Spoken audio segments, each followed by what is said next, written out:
Mountain Blade II Bannerlord. Is it worth a buy? Bloody better be after all this fucking time. Let's read the words of the developer. The horns sound. The ravens gather. The horns sound. The ravens gather. An empire is torn by civil war. Beyond its borders, new kingdoms rise. Gird on your sword, don your armor, summon your followers, and ride forth to win glory on the battlefields of Caldaria. Establish your hegemony and create a new world out of the ashes of the old. It's finally here, guys. Mountain Blade II Bannerlords. Before we get into the game, let's have a quick look at the graphical options. There's quite a few things you can change on this. One of the main things that I found helped was the amount of men that are, bodies that are allowed on the battlefield, and the amount of the size of armies. Now I put this up to 1,000. I mean 1,000, guys. That's 1,000 units in the battles. But most of the footage that you're going to see in this is down to 500. But I did test it on 1,000 in a siege and got 6 frames a second. That's on a 2080 i9. But when I was on the plains where there was, hardly any scenery, it was running fine with 1,000 men. So that's awesome. But I found the sweet spot around about 650 men, and that's what I'll be playing it on from now on. But most of the footage that you're going to see here is with 500 men, with the odd bit where there is about 700 or 800.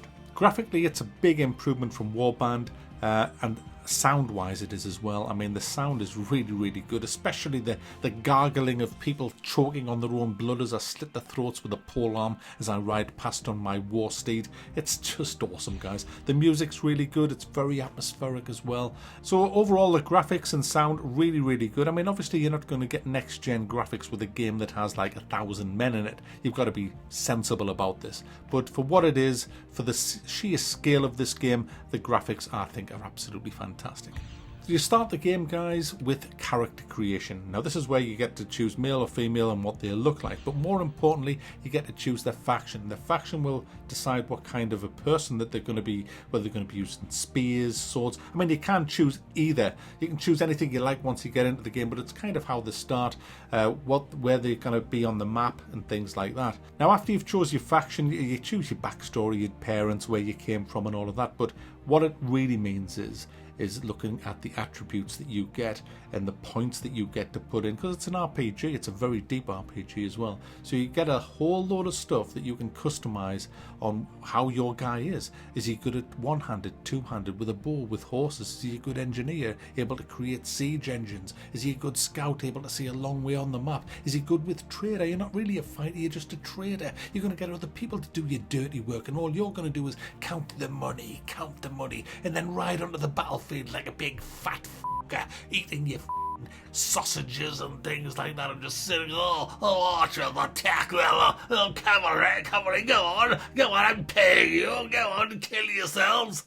You can be that. If you want to be that guy, you can be that guy.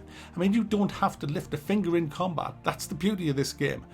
You can be whatever you want to be. The immersion is just off the freaking scale, guys. So you make your character, you choose your faction, and then you start on a horse by yourself in the middle of the bloody map, Caldaria. It's alive and kicking, guys. It really is. All these different factions, many of them choosing to go straight to war with each other. Everything happening in real time. Everything is happening around you. The game's on pause when you start, but every time you move, it unpauses. When you stop, it pauses again. It's such an awesome game. I played Warband for years. I really did, and I loved that game. But this is a step up from Warband. It really is. But it does have some cons, which I'll come to later on in the game. All you haters, don't worry. I'll get to that in a minute. Now, when you're on the map, you've got to get stuck into the quest. You've got to get some money. You've got to build yourself an army. You've got to gain favour with people. That's what you want to be doing straight away. Now, there's not a lot of quests in this game. It's early access, so I'm hoping there's going to be more at it. But, the thing is with this, right, I've played it for 3 days now, and the quests and the campaign, because this is a sandbox game. My guy, right, has had 1,000 times better adventures than any quest could ever give me.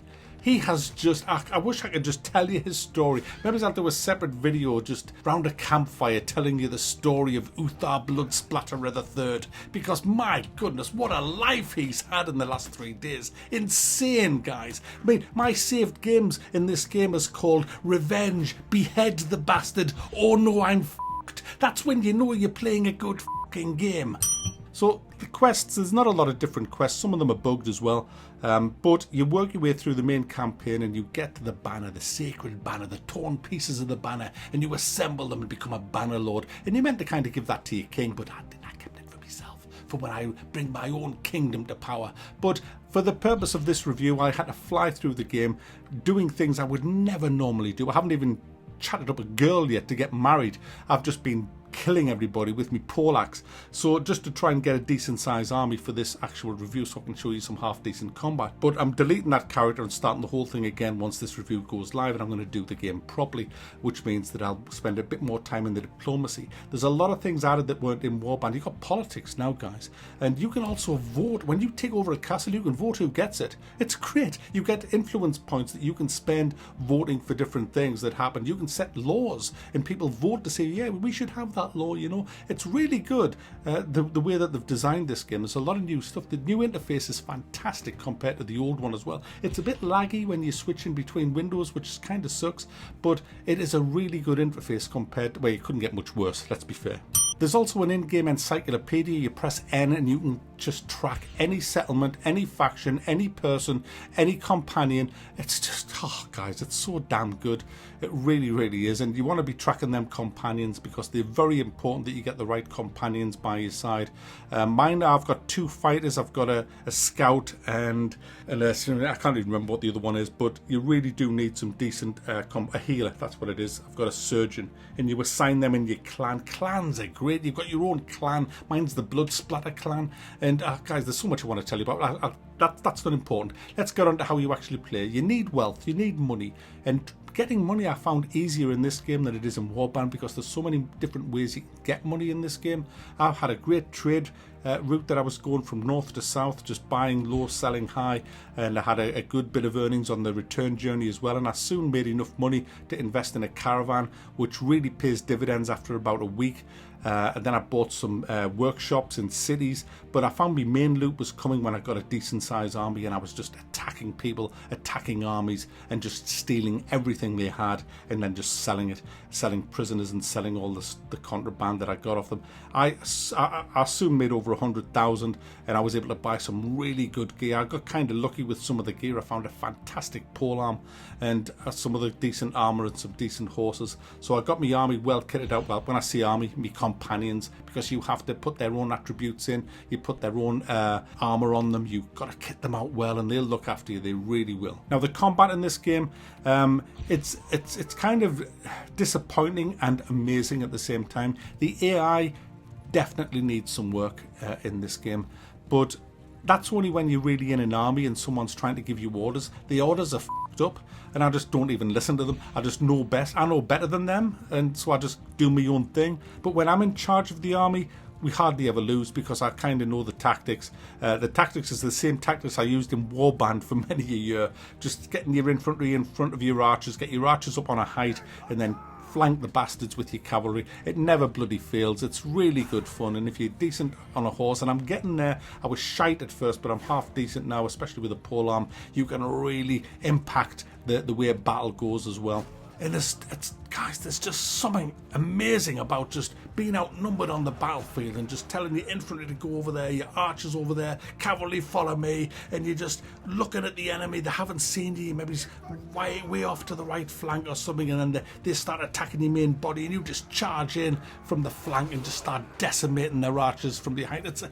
Guys, it's awesome, this game. It really is. I just wish the AI combat was a little bit better, because it always ends up in a big brawl in the middle after the initial tactics, and it's all over inside of 2 or 3 minutes. But guys, the immersion of this game, it's off the frickin' scale. It really is. I think they've done a great job, mate. I mean, because when you look at it as a project and you compare it to other games, there is so many things in this game that just aren't in other games. Other games might be like, there's a battle, oh, there's an RPG. This is lots of things all thrown into one. There's gonna be bugs, there's gonna be big problems for a game like this. It is so ambitious. I mean, Warband was way ahead of its time, way ahead of its time. This is like more up to date with its time, but it's like tried to go that little bit further than Warband has. But I'll tell you what I'm really pleased about with this: they haven't diverted too much from Warband, because what Warband was great. It just needed sprucing up a bit. It just needed to look better. It needed better menus.